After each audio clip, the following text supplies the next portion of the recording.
सकते हो जो मैंने आपको रखे। सो गाइस अब आ गए हम यहाँ हाईएस्ट शिव टेम्पल।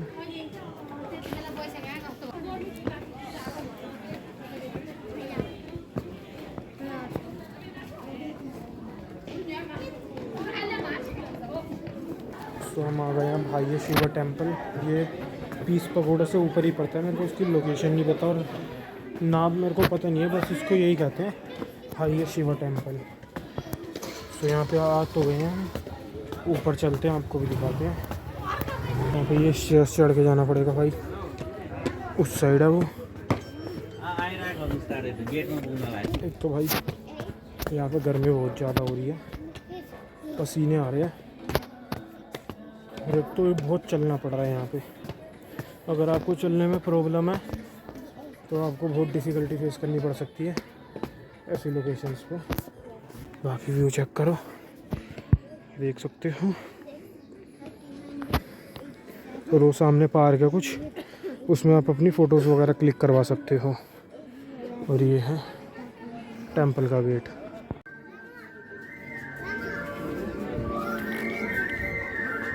सो भाई आ गया शिवा हाईएस्ट टेंपल। लोग यहाँ पे अपनी फ़ोटोज़ वगैरह क्लिक करवा रहे हैं, ये देख सकते हैं। भुवनेश्वर महादेव मंदिर परिसरमा हरेक सोमवार और उस साइड शिवलिंग्स हैं, इसके पूरे गोल चौराहे पे शिवलिंग्स लगा रखे हैं। अपना परिवार में और भाई इन दीवारों पे कुछ लिखा हुआ है, नेपाली भाषा है, मेरे समझ नहीं आ रही है, बट हर एक पेड़ पे लिखी हुई है। जो दीवार है नीचे उस पे, और यहाँ बड़े सारे शिवलिंग्स है। शायद ये जिसने समर्पित करा है यहाँ पे उस उनके नाम से और उनकी जो चैरिटेबल सोसाइटी है उनका नाम लिखा हुआ है, क्योंकि यहाँ पे वो नाम लिखे हुए हैं। जहाँ तक कि है श्री कृष्ण भजन मंडली तथा लैट बेसिस समूह पोखरा। हाँ, तो ये देखा जाए तो जो चैरिटेबल सोसाइटी है उन्होंने डोनेट करा है, तो उनके उस पर यहाँ पे ये चारों तरफ शिवलिंग्स है वो बना रखी है। और नीचे शिव जी का टेम्पल अंदर है, उसकी एंट्री वहाँ सर है। और ये देख सकते हो भाई, ये शिव जी का यहाँ डमरू बना रखा है। और ये पीछे शिव जी के साथ अटैच है।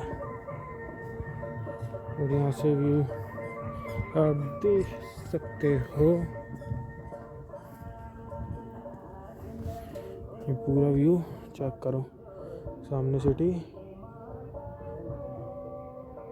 और ये सेम माउंटेन्स जो मैंने दिखाया था, अन्नपूर्णा 1, अन्नपूर्णा 2, अन्नपूर्णा 3, वहाँ पे विजिबल नहीं होंगे क्लाउड्स क्योंकि आ चुके हैं।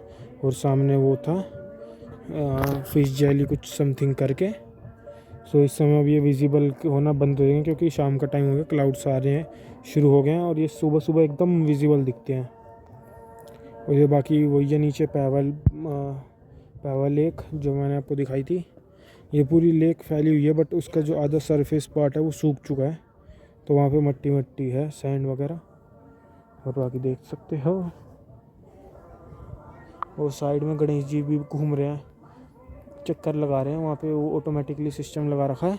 सो पहली बात तो शिवलिंग्स नीचे भी हैं पूरे गोल सरफेस में, शिवलिंग्स ऊपर भी हैं पूरे गोल सरफेस में। और ऊपर यहाँ पे शिव जी का डमरू रखा है, और वहाँ पे गणेश जी को बिठा रखा है, जो गणेश जी शिव जी के चारों तरफ चक्कर लगा रहे हैं गोल गोल। और ये कुछ ऐसा सा व्यू है।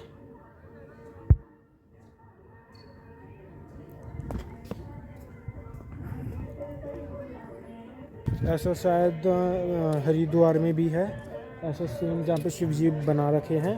और इंडिया में बहुत सारी जगह जहाँ पे ऐसे शिव जी की मूर्तियाँ से बना रखी, जैसे इस साइड है नेपाल में, बट ये नेपाल में फर्स्ट है और ये हाईएस्ट है, बहुत मतलब सबसे टॉप हिल पे सिचुएटेड है। सो इसीलिए इसको बहुत highest Shiv temple of Nepal भी बोला जाता है। और देख सकते हो तो बहुत सारे लोग यहाँ पे भी अभी भी हैं, यहाँ पे फ़ोटोज़ वगैरह क्लिक करवा। वो वहाँ की एंट्री थी। और यहाँ से हम ऊपर भी जा सकते हैं, उसके लिए हमें सॉक्स शूज़ उतारने पड़ेंगे।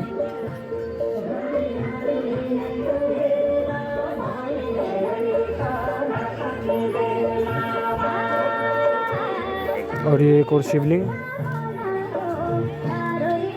और अभी आरती की तैयारी हो रही है भाई, यहाँ पे आरती भी होती है।